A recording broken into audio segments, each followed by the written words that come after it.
kung ano-ano. Yung pang particular. Ano yung pinaka... Ito, naglalak po ito eh, naiiwan. Carpal tunnel syndrome o trigger finger pala. Parang Yung- trigger finger. Yung Okay, umaga. hindi pa naman siya totaling close open. Okay, ano lang yan, baka tendinitis lang to sa overuse lang. Yun ang meaning ng tendinitis. Kumbaga sobra sa trabaho, tapos minsan nababasa natin. Tapos sunrocks.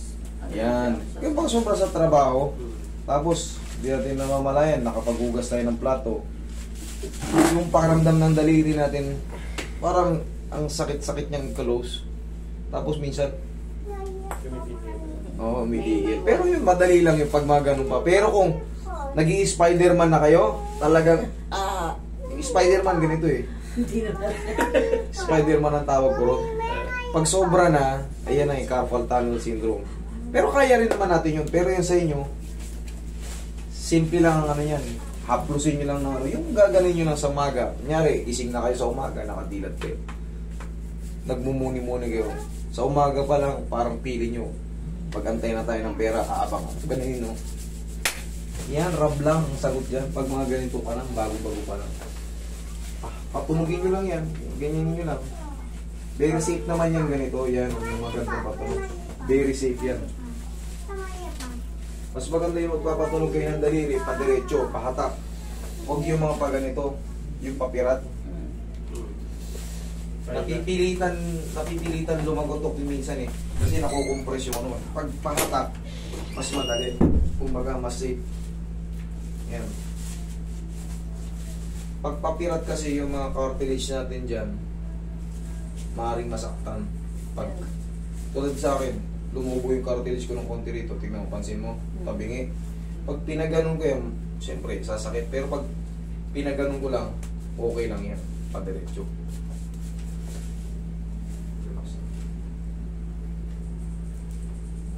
Tsaka yung mga pamamanhid dito, yan, mga kunyari namamanhid yan.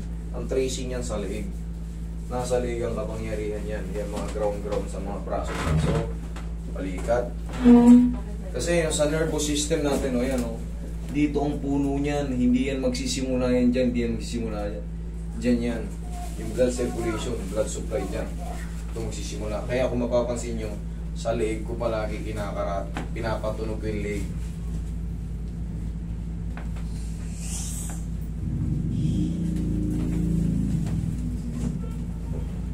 Maliban na lang kung mayroong tumama sa inyong bagay na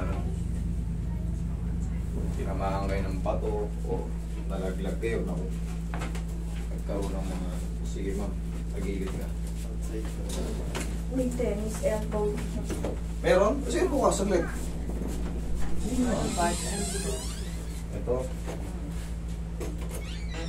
Wala na. Wala na. Pag may tennis elbow ka, masakit yan.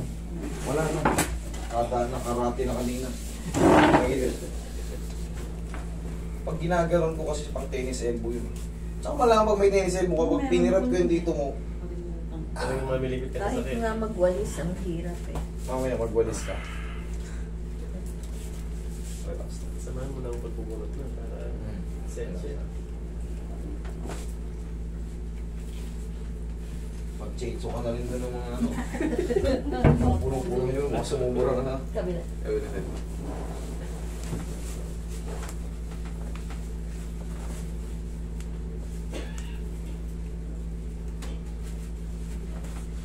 Relax lang. Lambutan mo lang. Yan. Sige, lambutan mo lang ito. Okay, kaya ka.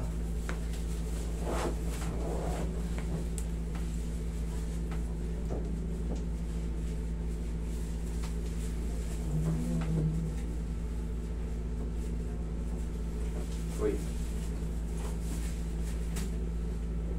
Relax lang.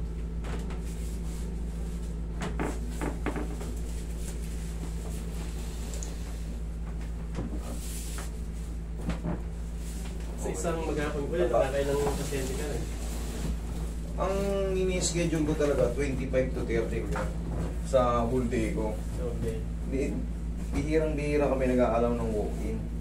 Kasi yun na yung maghapon ng computation, yung divide. divide ng time. Ayoko rin umabot ng gabing-gabi. Oo.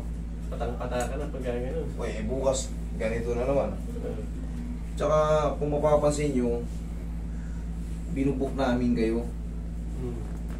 May ano dyan, tawag to, may logbook. Kasi pagka wala ng control, binigay ko yung exact location ko. Rambol-rambol kayo dyan, baka hindi ko kayo ma-accommodate lahat. Magtampo kayo. At least may sistema na. Yung kaya ko lang sa maghapon.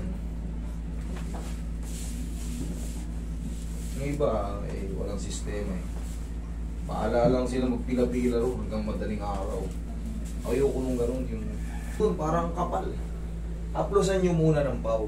Parang may kuna, no? Kambal na natin yan pag uminod ka ng 30, 35 pataas. Kakambal na natin yung rheuma arthritis. Kakambal na natin yan. Hindi naman Pagka, lalo kung nagtigil ka talaga sa sports, yung talagang hindi ka na nagpapapawis, tumaba ka, ano pa asahan mo sa mga joint mo? Ano asahan mo? Bigla kang maglaro. Sarap na matulog. Pag minasage ko pa yung ulo mo, baka lumutang ka na. Okay. Sige, lagay sa dibdib yung kamay. Inhale. Exhale. Diyan ka muna, mami.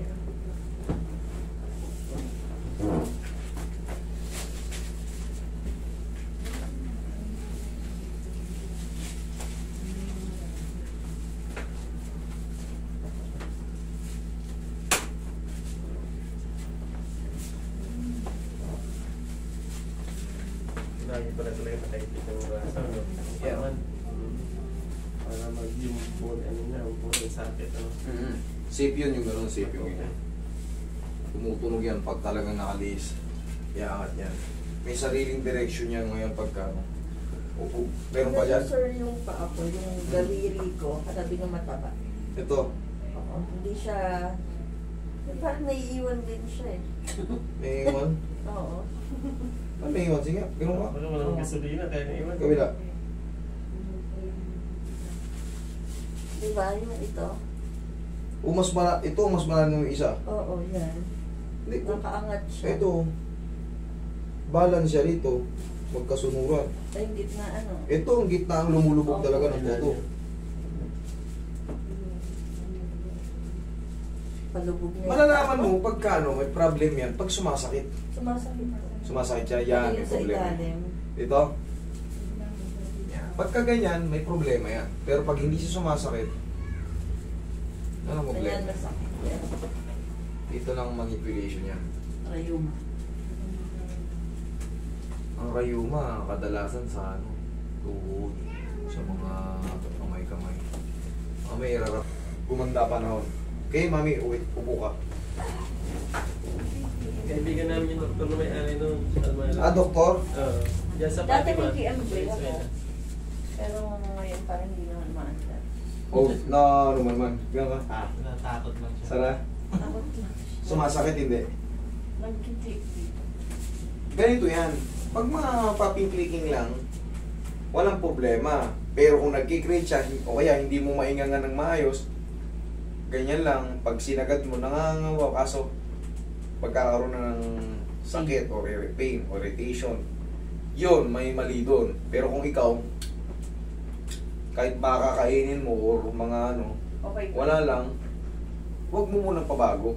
Hayaan mo lang muna magkaroon ng problem. Kasi pag gano'n, binago mo yung posisyon yan. Kunya, walang masakit, nakakain ka na matitigas, baka nakakahigab ka na maayos. Pag pinabago mo yan nang walang dahilan, kasi lalagotok yan. Kaya kong ano yan, kaya kong i-adjust yan. Pailalim, paangat, kaya kong i-adjust yan. Siyempre, alam ko na yung ano yan eh, alam ko na yung posisyon yan. Pag nabago yan, at nagkaroon ngayon ng pain, sasabihin mo ngayon sa akin, Master, ibalik mo dati sa dati, mas gusto ko na lang yun. Kaya hindi ko yun ina-adjust basta-basta. Kaya kailangan muna nasa sa inyo. Depende sa assessment ko sa inyo kung i-adjust ko. Kasi pagka meron kayo talagang problem, talaga i-adjust kayo. Pero kung wala naman, wag muna. Kasi hindi nyo ma-appreciate eh. Oo. Mas ma-appreciate nyo yun kung Na-brace Ba? na ako before. Umayos. Yung correction. Pero yan, sisirain ko, ma-appreciate nyo talaga, magalit kayo sa akin. Kaya hindi yan basta-basta inaano. Nag-squint na din ako before eh. Ayan, yan talaga yung mga pang-adjust. Pang-adjust sa mga... Sa ang brace kasi, mas the best talaga kung one seat apart ng ngipin mo, may sungki ka, nakapaharap yung ngipin mo, medyo lubog. Yan, the best yan, brace. Ano yung ngipin? Ano to, grills? Grills ang tawag to, gangsta. Hindi ba veneer? Ay, hindi. Mas mahal yung veneer. Ito, ano lang to, medyo 1/4 lang ng veneer. Medyo mas mahal yung veneer eh. Nasa anong veneer? Nagtanong ako, 25,000 yung isa eh. Depende.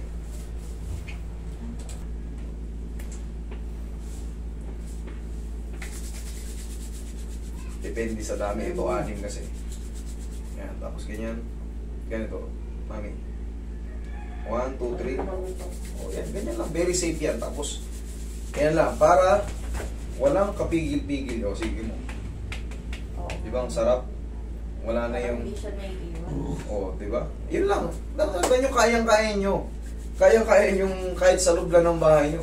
Kahit di na kayo pumunta rito. Lalo kung kayo yung mga OFW.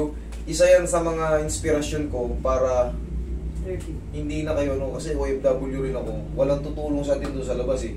Kaya, Kahit yung mga ganyan, masakit na kamay nyo. Kaya pala, sa bahay lang eh. Pumili lang kayo ng ano ron. Pako, kayo kung may photo, ganun ganyan. Lakasan nyo lang, basta pag uminit na siya, ang ganda na. Okay? Pwede nyo naman patulogin yung sarili nyong daliri. Okay? Sige, mami. Huwag lang maliligo, Okay, ha? thank you. Sige,